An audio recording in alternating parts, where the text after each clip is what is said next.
त्याचा अक्षरशः आश्चर्यचकित करू शकता तुम्ही. मी आता द्वारकेला गेलो होतो.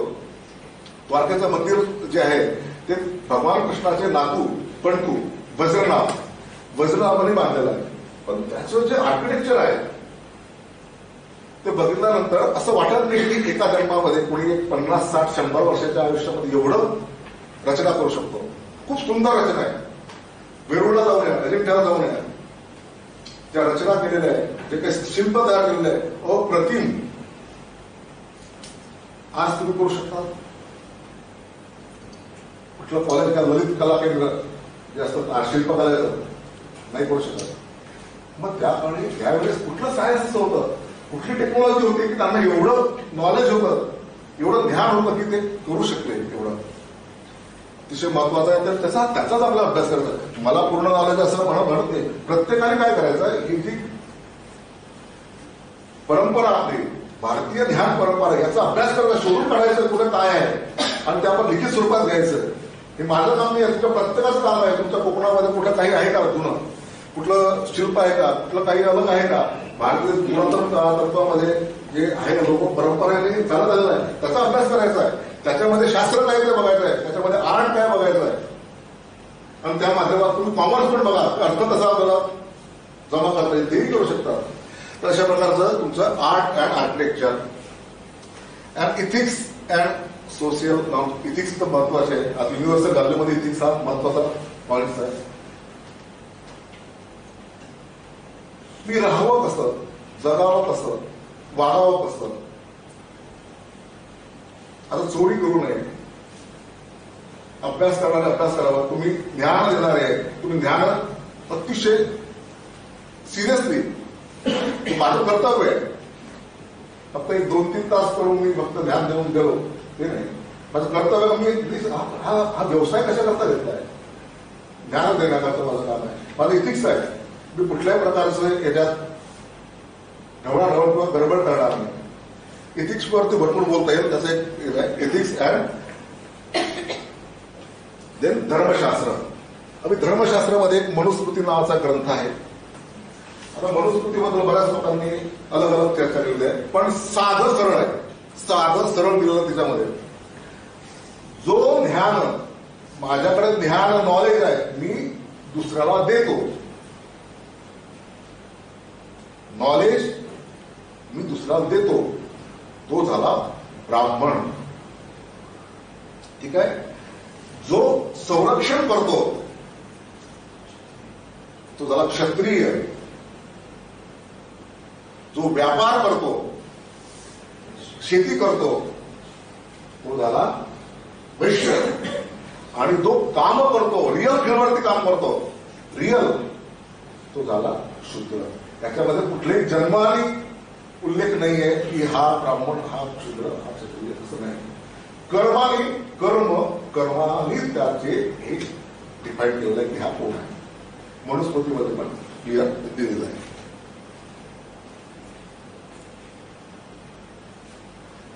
Okay.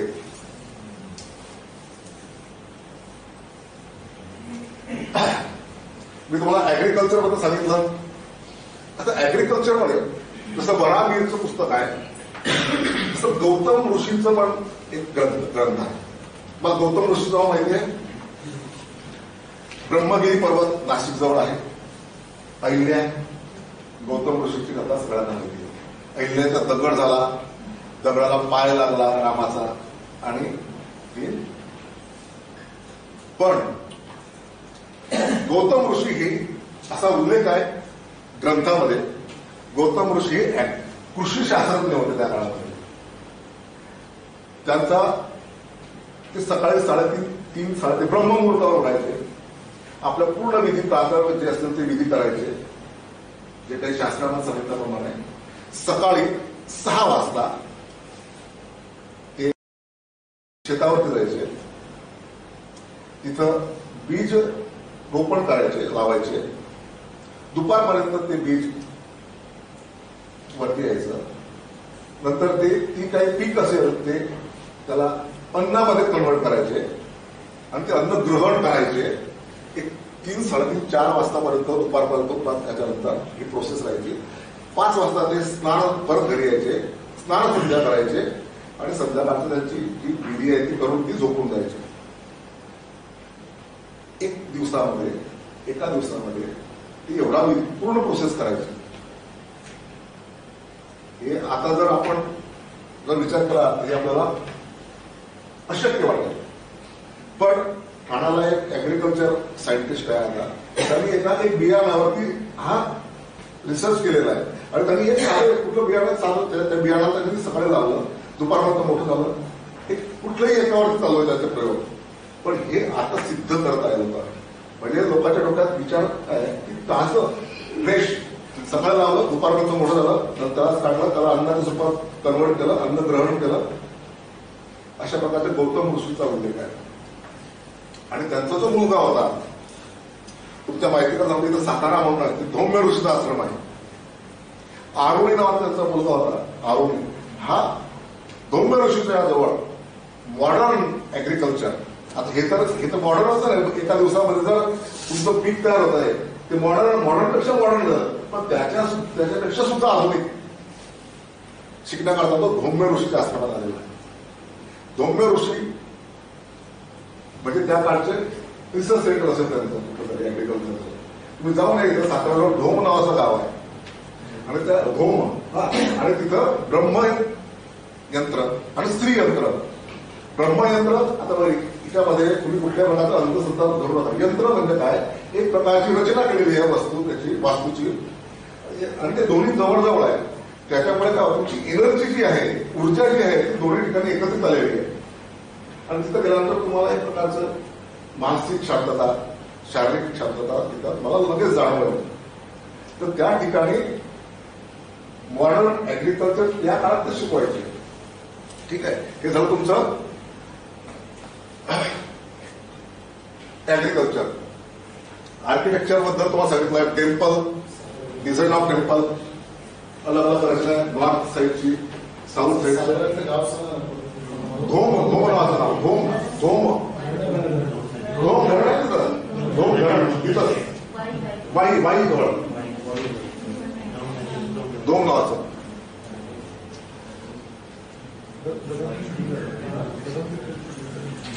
Urban planning, urban planning तुम्हाला अर्बन प्लॅनिंगचं एक उदाहरण देता येईल तर भगवान कृष्णाने द्वारका नगरी स्थापन केली. द्वारका नगरी स्थापन केली त्यावेळेस त्यांनी इथं मूल द्वारका नावाचं एक तिथं जे ठिकाण आहे तुम्ही जाऊन आहे तिथं आजही. मूल द्वारकाला ते विश्वकर्मा नावाचा पुणे आर्किटेक्चर त्या काळामध्ये होता, त्याच्याशी संपर्क करून त्यांनी प्रॉपर प्लॅनिंग केलं की समुद्राचे वारे कशा प्रकारचे येतात आणि कशा प्रकारे तुमची नगरची रचना कशी पाहिजे ते सगळं, किंवा उतार चढाव कुठल्या साईडला काय असतील ते सगळं रचना प्लॅनिंग, नगर प्लॅनिंग वगैरे त्याच्यामध्ये त्यांनी केलेलं आहे. हे तुमचं प्लॅनिंग आर्किटेक्चर आणि इंजिनिअरिंग मध्ये आलं. मेडिसिनचं मी तुम्हाला सांगितलं आहे याच्यात, मेडिसिन, सिद्ध science, Ayurveda, yoga, that's it. Then calendar system, astronomy and calendar. Calendar Saka पूर्ण शक माहिती होते, हिंदू कॅलेंडर आहे. कॅलेंडर म्हणजे काय आहे की त्यांनी इथेच सांगितलं की इथं बसलेलो आपण, इथं बसल्यानंतर नवग्रहाची रचना कशी आहे, 27 नक्षत्राची रचना कशी आहे इथं बसल्यानंतर, आणि त्याचा माझ्या शरीरावर मी बोलतो आहे म्हणजे माझ्या माइंडवरती, माझ्या शरीरावरती काय इफेक्ट होत आहे याचा केलेला अभ्यास. आता कोणाला किती माहिती आहे, जाणकाराला ते सगळं गणित आहे सगळं, याच्यामध्ये कुठल्याही प्रकारचा अंधश्रद्धा किंवा असं नाही आहे, हे सगळं गणित आहे याच्यामध्ये. आणि मग त्यानुसार कुठले किरण, कुठले रेज, कुठले एनर्जी, ऊर्जा कुठल्या ठिकाणी जास्त कमी जास्त आहे त्यानुसार केलेले माहिती हे तुमच्या कॅलेंडरमध्ये आलेलं आहे. Metallurgy and material science. पूर्वी युद्ध व्हायचे, युद्धामध्ये जे काही वेपन्स, जे काही शस्त्र असतील ते शस्त्रचा अभ्यास, किंवा मग आता ते स्तंभ आहे दिल्लीचा, म्हणजे आधी जाऊन दिल्लीला स्तंभ आहे, त्याच्यामध्ये जे धातू वापरलेले आहे कित्येक हजारो वर्षापासून ते अजूनही त्यांना जमलं नाहीये. त्याच स्थितीमध्ये आहे. अलग अलग प्रकारचे पेपर्सचा अभ्यास, त्यानंतर त्यांचे प्रोड्युसिंग टूल्स आणि मटेरियल किंवा मटेरियल मध्ये भरपूर आपण मेकॅनिकलचं असतं त्याला माहिती आहे मटेरियल सायन्स केवढा मेटलॉजी मटेरियल सायन्स काय आहे. विमानशास्त्र नावाचा भारद्वाज नावाचा ऋषी होते. तुम्ही गुगलला सर्च करू शकता विमानशास्त्र ऋषी भारद्वाज. 47 प्रकारच्या विमानांचा उल्लेख करण्यात गेलेला आहे. आता विमान तयार कसं करायचं, जमिनीतून काय करायचं, किती टेम्परेचर पर्यंत त्याला त्या धातूला तोपवायचं, टेम्परेचर द्यायचं, किती हवेचा किती वेळापर्यंत त्याला कॉन्टॅक्ट ठेवायचा, पाण्यामध्ये कितीपर्यंत पेंटिंग करायचं, कुलिंग करायचं, हे सगळा त्यांनी त्यामध्ये उल्लेख केलेला आहे. विमानशास्त्र म्हणजे अलग अलग प्रकारचे वस्तू, घराकरता लागणाऱ्या वस्तू किंवा जीवनचरित्राकरता, जीवन जगण्याकरता लागणाऱ्या ज्या काही वस्तू आहेत त्या सगळ्यांकरता कुठले कुठले तुम्ही मटेरियल वापरणार, कुठली प्रोसेस वापरणार, त्या सगळ्यांचा डिटेल ह्या मटेरियल सायन्स अँड मेटलॉजीमध्ये त्याचा उल्लेख आहे. एज्युकेशन अँड लर्निंग, आपण सगळे शिक्षक आहे. गुरु शिष्य परंपरा त्या काळामध्ये सांदीपनी ऋषीच्या आश्रमात भगवान श्रीकृष्ण आले. तुम्ही उज्जैनीला जर गेले असता तिथं आश्रम आहे, त्याच्यामध्ये गुरु आजही जे गुरुकुल जे आहे, गुरुकुलमध्ये ज्या प्रकारचे जे विद्यालय होते ते सगळ्या प्रकारचं शिक्षण हे तिथं. मला एक सांगा, भगवान श्रीराम 14 वर्षे वनवासात होते.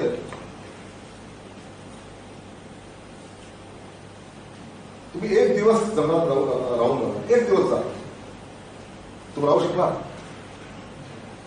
स्वतः झोपडी कशी बांधायची, कुठलं अन्न ग्रहण करायचं जंगलामध्ये, कुठल्या वनस्पतीला हात लावला म्हणजे काय होईल, कुठल्या वातावरणामध्ये काय होऊ शकतं, environmental science, biological science, zoological science. समोरचा जर क्रूर व्यक्ती आला त्याला कशा प्रकारे हँडल करायचं, युद्धाचं शास्त्र, असे अलग अलग प्रकारचे शास्त्राचा अभ्यास त्यांना गुरुकुल सिस्टम मध्ये झालेला होता. आपण एक दिवस जाऊन बघा इथं जंगलामध्ये तुम्ही राहू शकता का? डास तिथल्या तिथे आपलं काही प्रॉब्लेम नाही, पण त्यांना ते ज्ञान त्यांच्या गुरुकुल परंपरेमध्ये शिकवलं गेलं होतं त्या काळामध्ये. वशिष्ठ ऋषींनी चतुर्दश विद्यास्थान, चतुर्दश विद्यास्थान, याच्यामध्ये सगळं चतुर्दश विद्यास्थान, 14 प्रकारचे विद्यास्थान सांगितलेले आहे की ह्या 14च्या बाहेर नाहीच आहे. परिपूर्ण ज्ञान जे असतील ते 14 चतुर्दश विद्यास्थान. तर कुठल्याही पहिले शास्त्राचा आपण चर्चा केलेली आहे शास्त्र. दुसरं आहे तत्वाच, फंडामेंटल प्रिन्सिपल ऑफ एलिमेंट. तत्व आहे, माझं तत्व आहे, ते तत्वानं वागणार आहे, तत्व. तिसरा आहे तुमचा वृत्तीज, मोड ऑफ ऍक्टिव्हिटीज. मी जर तामसिक भोजन करेल तर माझी वृत्ती तामसिक होईल. मी जर राजसिक भोजन करेल तर माझी राजसिक वृत्ती होईल. सात्विक भोजन, सात्विक वृत्तीबद्दल आपण जास्त चर्चा मी करत नाही. वृत्ती म्हणजे तुम्हाला माहिती आहे बरं याचा अर्थ की मी समोरच्या बद्दल मी सात्विक आहे, सात्विक विचार करणार. नेक्स्ट रस, योगाबद्दल मी सांगितलं. योगा यम नियम आसन प्राण ध्यान, यम नियम ध्यान प्रत्याहार ध्यान धारणा समाधी, अष्टांग योग. त्याच्यावरती झालेलं भरपूर अजूनही म्हणजे खूप त्याच्यावरती साहित्य अभ्यास झालेला आहे आणि अजूनही चालू आहे अभ्यास प्रत्येक श्वासावरती. आता योगा म्हणजे फक्त काही प्राणायाम म्हणजे श्वास घेणं सोडणं नाही योगा म्हणजे. प्रत्येक पण मी प्राणायामबद्दल सांगतो. कर्मलधाम नावाची एक संस्था आहे लोणावळ्याला, ते शास्त्रोक्त. मी तिथं 8 दिवस होतो. शास्त्रोक्त अभ्यास करतात. एक श्वास घेतला मी, डाव्या नाकपुडीला इळा, पिंगला, सुषुम्ना, चंद्रनाडी, सूर्यनाडी. डाव्या नागपूरला जर हवा आली त्याला चंद्रनाडी म्हणतात. तुम्ही घेऊ शकता, एक्सपिरियन्स करू शकतात की थंड हवा ज्या त्याला चंद्रनाडी म्हणतात, गरम हवा ज्या मध्ये येते त्याला सूर्यनाडी म्हणतात. सूर्यनाडी आणि चंद्रनाडीचा काय इफेक्ट आपला श्वास घेतल्यानंतर काय बॉडीवरती परिणाम होतो याचा सिस्टमॅटिक अभ्यास सायंटिफिकली त्यांनी एक अँथ्रोपॉलॉजी नावाची त्याची एक शाखा आहे, त्याच्या माध्यमातून त्यांनी अनालिसिस करताय. प्राणायाम, योग म्हणजे प्राणायाम नाही. मी तुम्हाला सांगितलं नियम पण म्हणजे नियमित जीवन पाहिजे. प्रत्याहार, आसन, ध्यान पण पाहिजे, माइंड पण शांत पाहिजे, धारणा पण पाहिजे आणि समाधी पण पाहिजे. अशा प्रकारचे जर तुमचे अष्टांग योग हे जर तुम्ही केले, अष्टांगाचा त्याच्यात उल्लेख आहे. देन रस माहिती तुम्हाला, रस. देन काव्य. आता काव्याबद्दल तुम्हाला एक साधं सांगतो. काव्य किती सुंदर असतं. आपण मराठी सगळ्यांना माहिती आहे. अलिपुल वहनाचे वहन आणीत होते. अलिपुल वहनाचे वहन, तुम्ही ऐकून घ्या फक्त, नंतर मी अर्थ सांगतो. कोणाला जर अर्थ येत असला तर अर्थही मला सांगा. अलिपुल वहनाचे वहन आणीत होती, नदीपती पूजाचा दात भंगोरी गेला. काय अर्थ? अलिपुल वहनाचे वहन आणीत होती, नदीपती रिपुजाचा दात भंगोरी गेला. पण ज्याला समजतं ना तर ते सुंदर काव्य आहे. अली म्हणजे भुंगा, फुल कशात राहतो? कमळाच्या फुलात. कमळाचं फुल कशामध्ये असतं? पाण्यात असतं. अलिपुल वहनाचे वहन म्हणजे पाणी आणत होती. एक स्त्री असते, ती स्त्री पाणी आणत होती. तर कसं नदीपती रिपुजाचा दात भंगोरी गेला. नदीचा पती समुद्र, नदीपती रिपू त्याचा समुद्राचा रिपू म्हणजे वैरी, शत्रू कोण आहे? अगस्ती ऋषी. अगस्ती ऋषी तुम्हाला कसा माहिती आहे? अगस्ती ऋषीने पूर्ण समुद्र पिला होता. नदीपती रिपू ज्याचा तात, अगस्तीचा तात म्हणजे त्याचे वडील, त्याचा जन्म हा एका मडक्यातनं झालेला आहे. घाबरेतून त्याचा मडका झालेला आहे, मडक्याचा जन्म झालेला आहे. तर ते मडक्यामध्ये पाणी भरून ती स्त्री येत होती, हा त्याचा अर्थ आहे. तर असे अनेक प्रकारचे काव्य हे आपल्या भारतीय परंपरेमध्ये आहे. तुम्हाला शाकुंतल बद्दल माहिती आहे? मेघदूत माहिती? मेघदूत पण काय माहिती? मेघदूत काव्य आहे आणि एवढं सुंदर काव्य आहे मेघदूत. तुम्ही ऐका खरंच, स्टोरी तरी कमी ऐका. एक यक्ष असतो इंद्रदरबारी, गोष्टीरूप सांगतो आहे. त्यात ती अप्सरा असते, अप्सरा नृत्य करत असते स्वर्गामध्ये आणि तो अप्सरेचा हात पकडतो. इंद्र त्याला सांगतो तू जा पृथ्वीवरती जा. मग तो यक्ष पडतो उज्जैनी नगरीमध्ये आणि ती अप्सरा जाते काश्मीर नगरीमध्ये, काश्मीर देशामध्ये. दोघांचा विरह दोघांना सहन होत नाही. हा जो यक्ष असतो याला तिची आठवण येत असते आणि तो अतिशय बेचीन होतो. काय करायचं तुला भेटण्याकरता तो आतुरलेला असतो.